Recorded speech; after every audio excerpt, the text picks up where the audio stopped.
اعوذ باللہ السمیع العلیم من الشیطان الرجیم من حمزہ ونفخہ ونفسہ بسم اللہ الرحمن الرحیم ربی یسر ولا تعسر وتمم بالخیر ربی زدنی علما رب اغفر وارحم وانت خیر الراحمین ہا انتم اولائی تحبونہم ولا یحبونکم انتم اولائی تحبونہم ولا یحبونکم وتؤمنون بالکتاب کلہ وَإِذَا لَقُوكُمْ قَالُوا آمَنَّا وَإِذَا خَلَوْا عَدُّوا عَلَيْكُمُ الْأَنَامِلَ۔ یہ عدو جو ہے اس کا مطلب ہوتا ہے یہ دانت کاٹنا، جیسے دانت چباتا ہے نا انسان، یہ اسی میننگز میں استعمال ہوتا ہے۔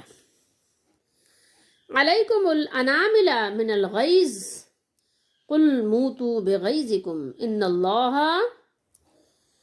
عَلِيمٌ بِذَاتِ الصُّدُورِ۔ آیت نمبر 119 ہے اور چوتھا پارہ ہے، سورہ آل عمران ہے۔ ترجمہ احمد رضا کا کنز الایمان ہے۔ سنتے ہو یہ جو تم ہو، تم تو انہیں چاہتے ہو، تحبونہم تم ان سے محبت کرتے ہو، اور وہ تمہیں نہیں چاہتے اور وہ تم سے محبت نہیں کرتے، ولا یحبونکم وہ تم سے محبت نہیں کرتے، وتؤمنون بالکتاب کلہ اور حال یہ کہ تم سب کتابوں پر ایمان لاتے ہو۔ تمہارا معاملہ یہ ہے، ہمارا معاملہ کیا ہے؟ تو ہم تو سب کتابوں پر ایمان لاتے ہیں، تورات شریف ہو، انجیل شریف ہو، زبور شریف ہو، صحیفے ہو انبیاء علیہ السلام پر جو اللہ نے نازل فرمائے، ہم تو سب پر ایمان رکھتے ہیں، اور پھر آخری کتاب قرآن مجید پر بھی ایمان لاتے ہیں۔ ہمارا ایمان اس پر بھی ہے کہ اللہ کی طرف سے ہے اور آخری نبی، آخری پیغمبر پر اس کا نزول ہوا۔ تو ہمارا حال یہ ہے، اللہ نے فرمایا تمہارا حال یہ ہے کہ تم سب کتابوں پر ایمان لاتے ہو، اور وہ وَإِذَا لَقُوكُمْ اور وہ جب تم سے ملتے ہیں، ملاقات کرتے ہیں، ٹھیک ہے، وہ تم سے ملاقات کرتے ہیں، تم سے ملتے ہیں، تو کیا کہتے ہیں؟ کہتے ہیں قالو، وہ سب کہتے ہیں ہم ایمان لائے، آمنا ہم ایمان والے ہیں۔ اور جب اکیلے ہوں، جب اپنی خلوت نشینی میں ہوں، اپنے جیسے لوگوں کے ساتھ خلوت نشینی اختیار کریں، تنہائی میں ہوں تو کیا کریں؟ اکیلے ہوں تو تم پر انگلیاں چبائیں۔ جو میں نے بتایا تھا نا یہ عدو، ابھی اس صیغے کو ہم بتا دیں گے، تو تم پر انگلیاں چبائیں، ٹھیک ہے۔ جیسے انسان غصے سے ہوتا ہے نا کبھی کبھی، تو اپنے ہی انگلیوں کو اپنے منہ سے کاٹ لیتا ہے، یا دانت چباتا ہے، دانت یوں ایک دانت نیچے اور اوپر کے دانتوں کو نا کٹ کٹ کٹ کرتا ہے، تو وہ اللہ تعالیٰ بیان فرما رہا ہے غصے اور غضب کی حالت کو۔ انگلیاں چبائیں کس وجہ سے؟ من الغیظ، آپ اردو میں بھی بولتے ہیں غیظ و غضب، یہ وہی غیظ ہے، غیظ کی وجہ سے، غصے کی وجہ سے یہ کس پر انگلیاں چباتے تھے؟ نبی کریم صلی اللہ علیہ وسلم پر۔ اور کون چباتا تھا؟ یہود۔ اور کس وجہ سے چباتے تھے؟ یہ قرآن کے نزول کی وجہ سے، اور اس لیے کہ آپ صلی اللہ تعالیٰ علیہ وآلہ وسلم سے وہ حسد کرتے تھے، اور صحابہ کرام سے بھی غصہ تھا ان کو، کیوں ساتھ دیتے ہیں، کیوں سپورٹ کرتے ہیں؟ کیونکہ یہ اپنے لوگوں سے کہتے تھے کہ جو نبی کریم صلی اللہ علیہ وسلم کے ساتھ ہیں، جو ان کے ساتھ غربا ہیں، ان پر خرچ نہ کرو، یعنی ان کو صدقے وغیرہ مت دیا کرو، کیونکہ ظاہر ہے صدقے پہ تو ان کا بھی ایمان تھا نا، لیکن کہتے تھے ان کو صدقہ خیرات وغیرہ مت دو، تاکہ یہ پریشان حال ہو جائیں تو لوٹ کر تمہارے دین میں واپس آ جائیں۔ قرآن میں اللہ نے بیان کیا، تم فرما دو کہ مر جاؤ، آپ کہہ دیجئے قل، اس میں انت ضمیر ہوتی ہے نا، قل واحد کا صیغہ ہے، ٹھیک ہے، کیا؟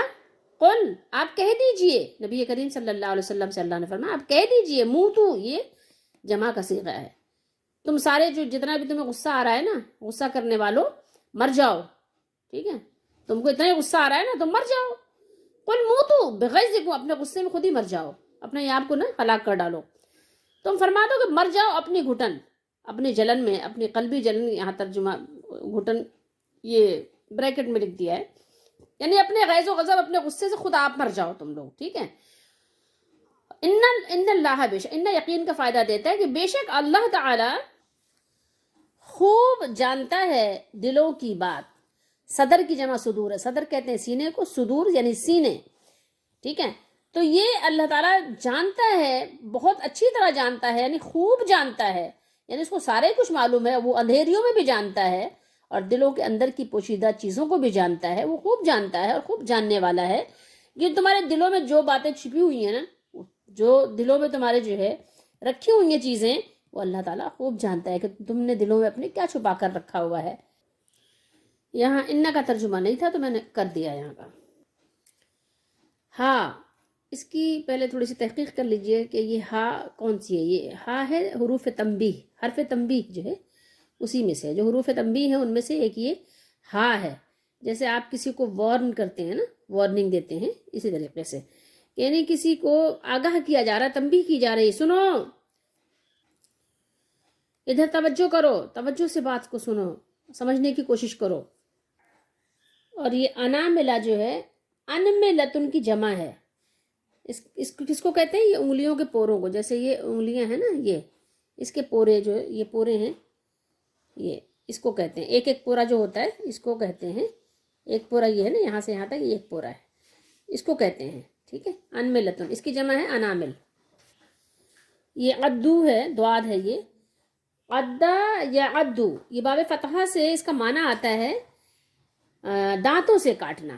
آپ دانتوں سے بھی چیزیں کاٹتے ہیں نا، کھیرا کاٹتے ہیں اور بہت ساری چیزیں آپ کاٹتے ہیں، دانتوں سے کاٹ کر کھاتے ہیں، تو دانتوں سے کاٹنے کو کہتے ہیں عدا، ٹھیک ہے۔ اور یہ عدو ہے تو یہ چونکہ ظاہر جمع کا صیغہ ہے، اب ایک بندہ تو نہیں تھا نا کاٹنے والا، تو کئی لوگ تھے، تو اس لیے یہاں پر عدو ہے، یہ ہے ماضی کا، ٹھیک ہے، جمع مذکر غائب۔ اب آپ ذرا غور کیجئے گا تو آپ کو اندازہ ہوگا کہ ایمان ایسی چیز ہے کہ وہ صرف محبت کو سکھاتا ہے۔ وہ صرف ایمان کیا ہے؟ صرف خیر و بھلائی کی ہی دعوت دیتا ہے، کسی کے ساتھ بھی ہو۔ وہ اس کی ساری دوستی اور ساری دشمنی صرف اللہ کے لیے ہے۔ ایمان کبھی بھی یہ سکھاتا نہیں کہ کسی کو تکلیف دو۔ یہ جو لوگ اسلام دشمنی کرتے ہیں اور کہتے ہیں کہ اسلام دہشت گرد ہے، ایسا نہیں ہے، کیونکہ اسلام محبت کے سوا کچھ سکھاتا ہی نہیں ہے۔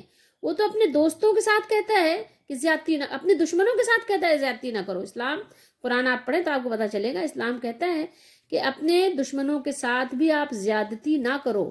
اگر آپ نے ان سے بدلہ لینا ہے تو صرف اتنا لینا ہے جتنا انہوں نے آپ کے ساتھ کیا ہے، بس، اس سے زیادہ نہیں۔ اگر ایک تھپڑ انہوں نے مارا ہے تو آپ کو بدلے کی اجازت صرف ایک تھپڑ کی ہے، اسی ناپ تول کے حساب سے، اسی اندازے سے جتنا کہ انہوں نے مارا ہے، بس، اس سے زیادہ نہیں۔ اگر انہوں نے ہلکا سا مارا ہے اور آپ نے تیز مارا، آپ ظالم ہوگے اور وہ مظلوم ہوں گے۔ اسلام کا یہ اصول ہے۔ تو اسلام کبھی بھی کسی سے نفرت نہیں سکھاتا، اسلام صرف اور صرف محبت سکھاتا ہے۔ وہ ہر ایک کے لیے کیا کہتا ہے؟ خیر خواہی، خیر خواہی۔ تو آپ دیکھ رہے ہیں قرآن بیان کر رہا ہے کہ تم محبت کرتے ہو، کیونکہ ایمان سکھاتے ہی محبت ہے نا۔ تو محبت کے سوا کچھ تم پسند کرتے ہو، محبت کرتے ہو، تم چاہتے ہو کہ وہ بھی ایمان والے ہو جائیں۔ وہ کبھی بھی غصہ، گرمی، لڑائی جھگڑا اسلام سکھاتا ہی نہیں ہے۔ آپ کسی بھی نبی علیہ السلام کی زندگی اٹھا کے دیکھ لیجئے، ہمارے لیے، عام لوگوں کے لیے کیا ہے؟ رول ماڈل کون ہوتا ہے؟ یہ اور بات ہے کہ لوگ نہیں رول ماڈل بناتے تو یہ لوگوں کا قصور ہے نا، لیکن ہمارے لیے انبیاء کی زندگی رول ماڈل ہے۔ اور اب ہمارے نبی، آخری نبی محمد رسول اللہ صلی اللہ علیہ وسلم کی زندگی ہمارے لیے رول ماڈل ہے۔ لیکن چونکہ اللہ نے اور دیگر انبیاء کا بھی ذکر فرمایا ہے، ان کی بھی اللہ تعالیٰ نے زندگی کے واقعات، اللہ نے قصص بیان فرمائے ہیں، تو ہمارے لیے وہ بھی ہے۔ لیکن چونکہ محمد رسول اللہ صلی اللہ علیہ وسلم کی زندگی جو ہے وہ ایسی کامل و اکمل ہے کہ وہ ہمارے لیے انف ہو جاتی ہے۔ تو اس لیے آپ اٹھا کر دیکھ لیجئے کسی بھی نبی کی زندگی، چاہے قرآن میں یا حدیث شریف میں، ٹھیک ہے، 50-55 انبیاء کا ذکر ہے قرآن و حدیث ملا کر، لیکن آپ دیکھ لیں کسی نبی کی زندگی میں کوئی جھگڑے کی بات آپ کو ملے گی نہیں۔ نوح علیہ السلام کی قوم نے نوح علیہ السلام کو اتنا ستایا، سورہ نوح آپ پڑھ کر دیکھ لیجئے، اس کے علاوہ بھی احادیث میں بھی مذکور ہے، ایسا یعنی ان کو نقصان اور تکلیف اور اذیت پہنچاتے تھے قوم کے لوگ، اس طرح اذیت دیتے تھے کہ مطلب الفاظ وہ زبان سے ادا کرتے ہوئے بھی حیا آتی ہے کہ کیسے ایک نبی کی شان میں ایسی باتیں زبان سے نکالیں کہ کیا وہ سلوک کرتے تھے۔ لیکن پھر بھی نوح علیہ السلام ان کے لیے دعا ہی کرتے تھے، خیر ہی مانگتے تھے۔ تو نبی کی زندگی میں آپ کو کبھی بھی بحث، کبھی بھی جھگڑا، کبھی بھی بدگمانی، کبھی بھی برا کلمہ ان کی زبان سے نکلنے کا آپ کوئی بھی ایسا واقعہ بیان ہی نہیں کر سکتے۔ نبی علیہ السلام کی زندگی میں یہ ہے ہی نہیں۔ موسیٰ علیہ السلام کی آپ دیکھیں زندگی کہ جو یہ مانا جاتا ہے کہ تھوڑے ان کو بہت سے لوگ کہہ دیتے ہیں کہ جلالی ہیں، حالانکہ نہیں، ایسا نہیں تھا، وہ غصہ کرتے تھے اللہ کی ذات کے لیے۔ اگر آپ دیکھیں ان کی زندگی میں بھی کہ ایک قبطی کو وہ ایک چماٹ مارتے ہیں، ٹھیک ہے، ایک جس کو کہتے ہیں ضرب کلیم، تو وہ تاب نہیں لاتا اور وہ مر جاتا ہے، تو آپ اللہ سے استغفار کرتے ہیں. حالانکہ وہاں پر ایک مظلوم کی وہ امداد کر رہے تھے، انہوں نے کہا اللہ یہ شیطان کی طرف سے ہوا ہے، میرا یہ ارادہ نہیں تھا، اس کا اتنا قصور نہیں تھا کہ میں اس کو جان سے مار دوں، اس کا تو قصور اتنا ہی تھا کہ اس کو ڈانٹ ڈپٹ لگا کر اس کو تھوڑے سے تنبیہ کر دی جائے، ٹھیک ہے، اس کو تھوڑا سا آگاہ کر دیا جائے کہ دیکھو نیکسٹ ٹائم ایسا نہیں کرنا، میرا یہ ارادہ نہیں تھا کہ میں اس کو مار دوں جان سے، لیکن اللہ تعالیٰ یہ تو مر گیا، یہ شیطان نے ایسا کیا ہے، یہ میں نے ایک چماٹ لگائی ہے، شیطان نے اس کا گلا ہی دبا دیا، یہ مر گیا یہ، تو اللہ تعالیٰ مجھے معاف کر دے. فوراً اللہ تعالیٰ سے معافی مانگنے لگے، اور اللہ نے بھی فرمایا کہ اللہ نے انہیں معاف فرما دیا. کیوں؟ اس لیے کہ اللہ تعالیٰ نے بھی اس بات کو پسند نہیں کیا، ورنہ اللہ تعالیٰ یہ بیان کر دیتا کہ نہیں یہ تو معافی کی بات ہی نہیں تھی، اس میں معافی مانگنے کی آپ کو کیا ضرورت ہے، وہ تو کافر تھا، اس کو تو مار ہی دینا چاہیے تھا، اس کو تو گلا گھونٹ ہی دینا چاہیے تھا. نہیں، یہ نہیں کہا. جو ہمارے زمانے میں یا ہمارے سماج میں جو لوگ ایسا کرتے ہیں تو وہ ان کو چیک کرنا چاہیے کہ وہ مومن ہے کہ نہیں ہے، وہ کوئی ہندو تو نہیں ہے کہ جو بنا ہوا ہے خامخواہ کا مسلمان بنا ہوا ہے. ایسا نہیں کر سکتا، مسلمان ایسا کرتا ہی نہیں ہے. مسلمان تو رحم دل ہوتا ہے، وہ سب کے ساتھ خیر خواہی کرتا ہے، وہ تو لوگوں کے راہوں سے کانٹے ہٹاتا ہے. اور اسلام کی دعوت بھی آپ دیکھیں، غور کریں، آپ پڑھیں تو پتہ چلے گا کہ راستے سے تکلیف دینے والی چیز کو ہٹا دینا بھی ایمان کا ایک شعبہ، ایمان کا ایک ڈپارٹمنٹ بتایا گیا کہ راستے سے تکلیف دینے والی چیزوں کو ہٹا دینا بھی.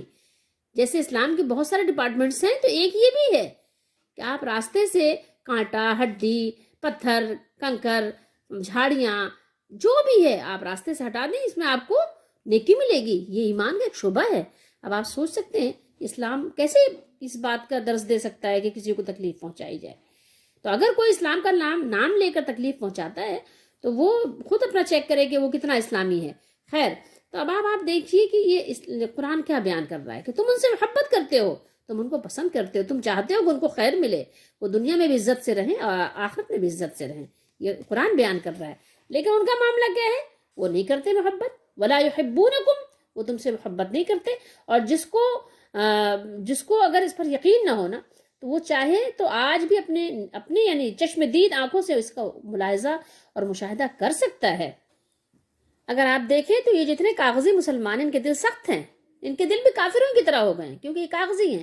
حقیقی مسلمان ایسے نہیں ہوتے. اور یہ آپ دیکھیں کہ کافر کے ہاتھ اگر کوئی لگ جاتا ہے تو کیسے کیسے وہ ظلم اٹھاتے ہیں. آپ صحابہ کرام رضی اللہ تعالیٰ عنہ کی زندگی اٹھا کے دیکھ لیجئے، کیا انہوں نے کسی کافر کو ایسی اذیت پہنچائی ہے کہ کبھی کسی کا ہاتھ کاٹا ہو، کسی کا پاؤں کاٹا ہو، کسی کو سگریٹ سے جو ہے کہ کہتے ہیں اس کو ٹارچر کیا ہو، یا کسی کو الیکٹرک سے جیسے کرتے ہیں. مطلب ان کے زمانے میں آگ تو ان کے زمانے میں بھی تھی نا. نبی کریم صلی اللہ علیہ وسلم نے تو منع فرما دیا کہ آپ کسی کو آگ سے جلا کر عذاب دے ہی نہیں سکتے.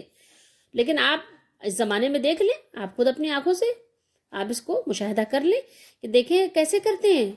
کہ آپ پڑھیں، آپ دیکھیں کہ کوئی زبان کاٹ دیتا ہے، ناخن جو ہے کس کس طرح سے اس کے نکالے جاتے ہیں. کوئی دشمن کے اس میں چلا جائے کسٹڈی میں تو کیا سلوک کرتے ہیں. وہ گرم پانی میں سزا دیں گے، ٹھنڈے پانی میں سزا دیں گے، بھوکا رکھ کے چھوٹی سی جگہ میں رکھیں گے، چھوٹی سی جگہ میں ٹیسٹ اس کا ختم کر دیتے ہیں، زبان کا اس کو ٹیسٹ لیس کر دیتے ہیں کہ کسی چیز کا اس کو ٹیسٹ ہی نہیں ہو، فیل ہو. تو یہ سارے یعنی کس طرح سے اس کو ٹارچر کرتے ہیں. یہ سارے یعنی وہ آپ دیکھیں کہ اس کو اذیت دینے کے یہ طریقے نکالے ہوئے، ایجاد کیے ہوئے کہ زیادہ سے زیادہ اذیت کس چیز میں اس کو ہو سکتی ہے. آنکھوں پر پٹی باندھ دیتے ہیں. تو کیا آپ قرآن مجید میں یا حدیث مبارکہ میں کوئی بھی ایک ایسا واقعہ دکھا سکتے ہیں کہ کسی صحابی نے کسی کافر کے ساتھ، کسی اللہ کے دشمن کے ساتھ جو اللہ کا انکار، اپنے مالک کا انکار کر رہا ہو، تو کیا کسی صحابی نے یا کسی نبی نے کسی ایسے بندے کو کوئی اذیت دی ہے؟ آپ کبھی تازندگی نہیں دکھا سکتے. قیامت آ جائے گی آپ نہیں دکھا سکتے ایسا کوئی واقعہ کہ کسی صحابی نے کسی مسلمان کو ایسی تکلیف، کسی کافر کو تکلیف دی ہو. کسی مسلمان نے جو مسلمان تھے، میں مسلمانوں کی بات کر رہی ہوں، کاغذی مسلمان نہیں، حقیقی مسلمان. ٹھیک ہے، کاغذی مسلمان کچھ بھی کر سکتا ہے، مجھے اس کا نہیں پتا، لیکن جو حقیقی مسلمان تھے تو کیا واقعی انہوں نے ایسا کچھ کیا ہے کبھی؟ آپ دکھا دیں، اگر آپ جانتے ہیں تو آپ دکھا دیں. کیا کیا تھا بدر کے جو قیدی آئے تھے 70، کس کے ساتھ کیا سلوک ہوا تھا آپ جانتے ہیں؟ اٹھا کر پڑھ لیجئے، قرآن پڑھ لیجئے، احادیث پڑھ لیجئے. قرآن کبھی بھی یہ درس نہیں دیتا احادیث میں آپ کو کبھی بھی یہ درس نہیں ملے گا. انبیاء کی تعلیمات میں ان کی اپنی یعنی زندگی کے معمولات میں آپ کو کبھی بھی یہ نہیں ملے گا. انبیاء نے تکلیفیں برداشت کی ہیں، اذیتیں برداشت کی ہیں، لیکن کبھی بھی دشمنوں کو، اور ہمارے نبی صلی اللہ تعالیٰ علیہ وآلہ وسلم حدیث میں ہے کہ آپ نے کبھی کسی کو، کسی کافر کو، کسی غلام کو، کسی اپنی بیوی کو جس کو ہم زوج کہتے ہیں، کسی کو آپ نے کبھی ایک تھپڑ بھی معمولی سا آپ نے کسی کو نہیں مارا، سوائے حالت جنگ میں. سوائے حالت جنگ میں آپ نے تلوار اٹھائی ہے، اس کے علاوہ آپ نے کبھی کسی کو نہیں مارا. اور ایون یہ کہ آپ یہ دیکھیں گے کہ جس کافر نے بھی امان مانگی اور اس نے کہا کہ ہم آپ کے خلاف نہیں لڑیں گے، تو آپ نے اس کو بھی امان دی، پورا موقع دیا کہ تم ایمان لاؤ. ٹھیک ہے، اپنے یعنی اٹ سیلف، اپنا تم خود فی نفس ہی، اپنی محنت اپنی کوشش سے تم ایمان لاؤ. ٹھیک ہے، لیکن جس نے جنگ نہیں کی آپ نے اس سے جنگ نہیں کی، اللہ یہ کہ اللہ تعالیٰ نے آپ کو حکم دیا کہ آپ کریں، آپ جہاد کریں. اب ظاہر ہے جب مالک حکم دے گا تو مالک کو تو ظاہر ہے اس کو اختیار ہے، لیکن مالک نے بھی ہمارے کہیں ظلم کا حکم نہیں دیا. آپ پڑھیں، قرآن پڑھیں تو آپ کو اندازہ ہوگا. وَتُؤْمِنُونَ بِالْكِتَابِ، فرمایا اللہ تعالیٰ نے کہ تم لوگ تمام آسمانی کتابیں جتنی بھی ہیں، تم سب کتابوں پر ایمان رکھتے ہو، تم سب کتابوں پر ایمان لاتے ہو، اور وہ کسی کتاب پر بھی ایمان نہیں رکھتے، کسی کے پر اس لیے نہیں کہ جو ان کے پاس ہے اس میں جو کچھ لکھا ہے اگر اس کو مانتے تو آپ صلی اللہ علیہ وسلم کو مان لیتے، وہ نہیں رکھتے. پھر بھی بجائے اس کے کہ تم ان سے نفرت کرو، الٹا ان سے دوستی کرتے ہو، اور وہ بجائے دوستی کے تم سے دشمنی رکھتے ہیں، اور دشمنی بھی اتنی سخت کہ اکیلے ہوتے ہیں تو غصے کی وجہ سے دانتوں سے انگلیوں کے پورے کاٹتے ہیں، مگر جب تم سے ملتے ہیں تو کہتے ہیں کہ ہم ایمان لے آئے. ٹھیک ہے، یہ منافقین کا حال تھا کہ ظاہر ڈرتے بھی تھے، ڈرپوک بھی بہت تھے نا. مسلمانوں سے بھی امان چاہتے تھے اور کافروں سے بھی امان چاہتے تھے. مسلمانوں سے اس لیے کہ اگر کافر ڈکلیئر کر دیں گے کہ کافر ہیں تو ظاہر ان سے بھی پھر کہیں جہاد کا حکم آ جائے گا، اور آ بھی گیا، اللہ تعالیٰ نے بھیج بھی دیا، تو ظاہر ان کو یہ ڈر تھا. تو اس لیے مسلمانوں سے امان کے لیے کہتے تھے نہیں ہم بھی ایمان لے آئے ہیں، ہم بھی مسلمان. فرمایا اللہ نے جب تم سے ملتے ہیں، جہاں ملاقات ہو گئی، نہیں ہم مسلمان ہیں، قالوا آمنا. وہ پہلے جو اہل کتاب تھے تو وہ اپنی کتابوں پر بھی ان کا ایمان صحیح نہیں تھا. کیوں؟ اس لیے کہ دیکھیں، میں آپ کو ایک اس طرح سے دنیاوی مثال دے کے سمجھانا چاہوں کہ آپ کے پاس اگر کسی ملک سے ایک خط آئے، ٹھیک ہے، اگر یورپ سے ایشیا والوں کے لیے ایک خط آئے کہ دیکھیے اس خط میں یہ لکھا ہو کہ ہمارے کچھ سفیر آپ کے پاس جائیں گے، تو ان کی آپ باتیں سننا اور ان کی جو یعنی ریکوائرمنٹس وغیرہ ہیں اس کو آپ ذرا سالو کرنے کی کوشش کرنا. ٹھیک ہے، تو اب اگر ہمارے پاس خط پہلے سے آ چکا ہو اور ہم خط پڑھ چکے ہوں اور سب کچھ ہمیں معلوم ہو چکا ہو اور دلائل بھی اور قرائن سے بھی ہمیں سب کچھ اس کا صحیح طریقے سے اندازہ ہو چکا ہو کہ ہاں یہ بات ہے، اور پھر جب سفیر آئے تو خط کو تو ہم بہت یعنی اہتمام کے ساتھ پڑھیں بھی، رکھیں بھی، حفاظت بھی کریں. لیکن پھر جب ہمارے پاس وہ سفیر آ گئے کہ جس میں یعنی یہ بات درج تھی، تو سفیروں کو ہم نے مانا ہی نہیں. ہم نے کہا نہیں، تم تو وہ لوگ نہیں ہو کہ جس کو یعنی خط میں بیان کیا گیا ہے، بلکہ تم تو کوئی اور لوگ ہو، جبکہ ساری دلیلیں اور سارے جو ہے یعنی قرائن موجود ہوں خطوط کے اندر. تو اب جب آپ نہیں مانتے ان سفیروں کو، ٹھیک ہے، جو آپ کے پاس آئے ہیں، تو گویا اب کیا کہا جائے گا؟ یہی بات ہوگی کہ یقیناً آپ کا اس خط پر بھی یقین نہیں ہے جو آپ کے پاس رکھا ہوا ہے، جس کی آپ نے بڑی حفاظت کی تھی اور بڑا احترام اور اہتمام کیا تھا. تو حقیقت میں اگر آپ اس خط کو مانتے اور آپ کا یقین ہوتا ہے کہ یہ واقعی انہی لوگوں کا ہے اور انہی کی جن کی طرف سے یہ سفیر آیا ہے، تو آپ اس سفیر کے ساتھ ایسا نہ کرتے. تو آپ کا خود اپنا عمل بتا رہا ہے کہ آپ کا اس خط پر یقین نہیں ہے. ٹھیک ہے، اگر یقین ہوتا تو آپ پھر اسی خط کے مطابق ان سفیروں کی کیا کرتے؟ عزت افزائی کرتے، لیکن آپ نے نہیں کیا. تو اسی طریقے سے آپ کے پاس یعنی اہل کتاب کے پاس جو کتابیں موجود تھیں اس میں سب کچھ بیان تھا کہ ہمارا ایک نبی، آخری نبی آنے والا ہے، اور جب وہ آئے تو تم اس پر ایمان لانا اور اس کی تائید اور نصرت کرنا، اس کی یعنی کیا کرنا؟ سپورٹ کرنا، فیور کرنا. تو جب وہ نبی علیہ السلام تشریف لے آئے، کتابوں کا تو انہوں نے احترام کیا، اہتمام بھی کیا، رکھا بھی طریقے سے، اور لوگوں کو دعوت بھی دیتے رہے. لیکن جب وہ نبی علیہ السلام تشریف لے آئے تو مکر گئے. نہیں آپ وہ نہیں ہو.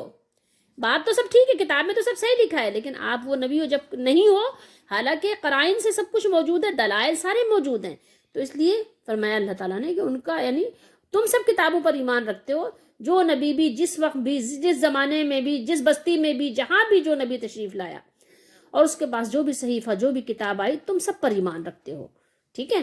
لیکن ان کا معاملہ ایسا نہیں ہے، وہ نہیں رکھتے، ٹھیک ہے. تو الٹا ہونا چاہیے تھا معاملہ کہ تم ان سے بغض رکھتے کہ یار دیکھو یہ کیسے لوگ ہیں، ہٹیا مانتے نہیں ہیں، اور الٹا ان کو تم سے محبت کرنی چاہیے تھی، یار یہ کیسے صاف دل لوگ ہیں، یعنی ہر ایک کو جو ہے طریقے سے اس کے عدل کے ساتھ یعنی اس کو مانتے ہیں، جتنا یعنی حق ہے ہر ایک کو اس کا حق ادا کرتے ہیں. تو الٹا ہونا چاہیے تھا، ٹھیک ہے. لیکن اس کے اپوزٹ ہو گیا کہ ان کو جو کرنا چاہیے تھا وہ تم کر رہے ہو، تم کو جو کرنا چاہیے تھا وہ کر رہے ہیں، ٹھیک ہے. تو یعنی اللہ تعالیٰ نے یہاں بیان فرمایا کہ ہاں انتم اولئک تحبونہم ولا یحبونکم، دیکھو تم ایسے صاف دل لوگ ہو کہ ان لوگوں سے دوستی رکھتے ہو حالانکہ وہ تم سے دوستی نہیں رکھتے. مطلب یہ ہے کہ مومنوں جب منافق تمہارے سامنے ایمان کا اظہار کرتے ہیں تو تم ان سے دوستی رکھنے لگ جاتے ہو ایمان کی وجہ سے کہ وہ ایمان والے ہیں، ٹھیک ہے. حالانکہ صحابہ کرام ایمان والوں کے علاوہ اوروں سے دوستی نہیں رکھتے تھے، خیال سب کا کرتے تھے، رواداری سب کے ساتھ کرتے تھے، حق سب کا ادا کرتے تھے. لیکن چونکہ دوستی سے مالک نے منع کیا تھا تو ظاہر ہے مالک کا حکم سب سے پہلے تھا، سب سے اوپر مالک کا حکم ہے. تو مالک نے منع کر دیا تو انہوں نے پھر دوستی اپنے ماں باپ سے بھی نہیں رکھی اگر وہ ایمان نہیں لائے. انہوں نے مالک کی پہچان کرنا نہیں گوارا کی تو ان بچوں نے اپنے ماں باپ کو بھی چھوڑ دیا، ماں باپ نے اپنے بچوں کو بھی چھوڑ دیا. لیکن رواداری اور جو ان کے حقوق اللہ نے بتائے تھے وہ انہوں نے ادا کیے، بہت بحسن خوبی ادا کیے. اور پھر آگے اللہ نے فرمایا کہ وَتُؤْمِنُونَ بِالْكِتَابِ كُلِّهِ، اور تم سب کتابوں پر ایمان رکھتے ہو، تمہیں ان کتابوں کے بارے میں قطعاً کوئی نہ شک ہے نہ کوئی شبہ ہے، ٹھیک ہے. جبکہ وہ شک و شبہ اور حیرت میں مبتلا ہیں، وہ ایسا نہیں کرتے. اور فرمایا وَإِذَا لَقُوكُمْ قَالُوا آمَنَّا وَإِذَا خَلَوْا عَضُّوا عَلَيْكُمُ الْأَنَامِلَ مِنَ الْغَيْظِ، اور وہ جب تم سے ملتے ہیں تو کہتے ہیں ہم ایمان لے آئے ہیں، اور جب الگ ہوتے ہیں تو تم پر غصے کے سبب انگلیاں کاٹ کاٹ کر کھاتے ہیں، کاٹ کاٹ کر کھاتے ہیں. اور میں نے آپ کو بتایا نا انامل کا آپ کو کہ انگلیوں کے پوروں کو انامل کہتے ہیں. اچھا اس کے بعد فرمایا اللہ تعالیٰ نے کہ من الغیظ، من الغیظ یعنی یہ حالت ان کی کیوں ہوتی ہے؟ غیظ و غضب کی شدت کی وجہ سے ہوتی ہے. تو اللہ تعالیٰ نے فرمایا قل موتوا بغیظکم، کیا فرمایا اللہ نے؟ قل موتوا بغیظکم، آپ ان سے کہہ دیجئے اے بدعقلو، تمہارے پاس عقل تو ہے نہیں، تو بے وقوف اور احمق لوگوں تو اپنے غصے سے خود ہی تم مر جاؤ، ٹھیک ہے. اللہ تمہارے دلوں کی باتوں سے خوب واقف ہے، خوب جانتا ہے. تم مسلمانوں سے جس قدر بھی حسد رکھو، ان سے جس قدر بھی بغض رکھو، اللہ تعالیٰ اپنے ان مومن بندوں پر اپنی نعمتوں کو مکمل فرما کر رہے گا، اپنے دین کی تکمیل کر کے رہے گا، اپنے کلمے کو ہر صورت سر بلند عطا فرمائے گا اور اپنے دین کو اللہ تعالیٰ غالب کر کے رہے گا. لہٰذا تم اپنے غصے سے مر جاؤ اگر تم کو برداشت نہیں ہے تو. ان اللہ علیم بذات الصدور، یہاں انا کا ترجمہ یقیناً کیا گیا ہے، یقین کے ساتھ یہ بات کہی جا رہا ہے، یا بے شک اللہ خوب جاننے والا ہے دلوں کی باتوں کا، ٹھیک ہے. ان اللہ علیم بذات الصدور، بے شک اللہ تعالیٰ دلوں کے راز جانتا ہے، یعنی اللہ تبارک و تعالیٰ تمہارے دلوں کی باتوں سے خوب واقف ہے. وہ جانتا ہے کہ تمہارے دلوں میں کیا کچھ ہے، کیا چھپایا ہوا ہے تم نے، اور تمہارے سینوں میں مسلمانوں کے خلاف کس قدر بغض، کتنا حسد اور کینہ ہے. اور وہ تمہیں دنیا میں بھی اس کی سزا یہ دے گا کہ تمہیں تمہاری امیدوں کے خلاف صورتحال دکھائے گا، تم اپنی آنکھوں سے دیکھو گے اور کڑھو گے اور جلو گے، اور آخرت میں تمہیں جہنم میں کیا کرے گا اللہ تعالیٰ؟ شدید عذاب کا مزہ چکھائے گا. اللہ تعالیٰ ہم سب کو بچائے رکھے، جس میں تم ہمیشہ ہمیشہ رہو گے اور کبھی بھی اس سے باہر نہیں آ سکو گے. اب غور کرنے کی بات ہے کہ اس میں ہمارے لیے کیا سبق ہے، ٹھیک ہے. ہم جو قرآن پڑھنے والے ہیں، چاہے وہ مطلب مسلمان کسی بھی شعبے سے تعلق رکھتا ہو اور کسی بھی کیٹیگری کا ہو، اس کا بھی کچھ بھی معیار ہو سکتا ہے، غریب ہو امیر ہو، ٹھیک ہے. تو اب ہمارے اور آپ کے لیے اس میں کیا سبق ہے؟ اللہ تعالیٰ نے ہمیں اور آپ کو کیا تنبیہ کی ہے، کیا سکھایا ہے، کیا بتایا ہے؟ کافر اور مشرک مسلمانوں کے بارے میں جو جذبات اور جو عزائم رکھتے ہیں، ان میں سے جن کا وہ اظہار کرتے ہیں اور جنہیں وہ اپنے سینوں میں چھپاتے ہیں، مخفی رکھتے ہیں، اللہ تعالیٰ نے ان سب کی نشاندہی فرما دی ہے، ٹھیک ہے. تو اب ہمیں اور آپ کو کیا کرنا ہے؟ ہمیں آپ کو دھوکے سے باہر آنا ہے، ان کے فریبیوں سے باہر آنا ہے. یہ جو ہمیں فریب دیتے ہیں، دھوکہ دیتے ہیں، تو اس سے اپنا بچاؤ کرنا ہے. کہیں ایسا نہ ہو کہ ہم دھوکے کا شکار ہو جائیں ان کے دھوکہ دینے کی وجہ سے، ہم فریب کا شکار ہو جائیں ان کے فریب دینے کی وجہ سے، ٹھیک ہے؟ تو اس لیے ہمیں اپنا بچاؤ کرنا ہے۔ اور ہم نے پچھلی آیت میں ہم نے تلاوت کیا تھا، پڑھا تھا کہ ان کو یعنی اپنے راز سے بھی ان کو کیا کرو، دور رکھو۔ آپ کے راز سے ان کو بالکل بھی بھنک ان کو نہیں لگنی چاہیے کہ ان کو معلوم ہو جائے۔ تو اس لیے جو آپ کے کلیدی مناصب ہیں آپ ان کو اس پر ہرگز کیا کریں، اپوائنٹ نہ کریں، ٹھیک ہے؟ ان کو اس سے دور رکھیں۔ اور اس کے علاوہ اپنی جو داخلی اور خارجی جو آپ کی جو پالیسیاں ہیں اس میں بھی آپ اس حکم کی رعایت کریں، تو یقیناً اس سے آپ کو بہت فائدہ بھی ہوگا۔ آپ کو یعنی اللہ تعالیٰ نے یہ مفید فائدے مند اللہ تعالیٰ نے آپ کو یہ باتیں آپ کو سکھائی ہیں، اور اس کے علاوہ آپ بہت سارے فساد اور بہت سارے نقصانات سے آپ بچ سکتے ہیں، اپنا بچاؤ کر سکتے ہیں۔ تو اس لیے اللہ تعالیٰ نے آپ کو یہاں پر دنیا کی زندگی کے بھی اصول اور قواعد اللہ نے بیان فرمائے ہیں، تاکہ آپ اپنی دنیا کی زندگی بھی پرسکون طریقے سے ایک اطمینانی طور پر اللہ کی یاد کے ساتھ گزار سکو، اور آخرت میں بھی جنت میں آسانی کے ساتھ کامیابی کے ساتھ داخلہ حاصل کر سکو۔ اللہ تعالی ہم سب کا حامی و ناصر ہو، قرآن پڑھنے، سمجھنے اور اس کو آگے پہنچانے کی توفیق عطا فرمائے۔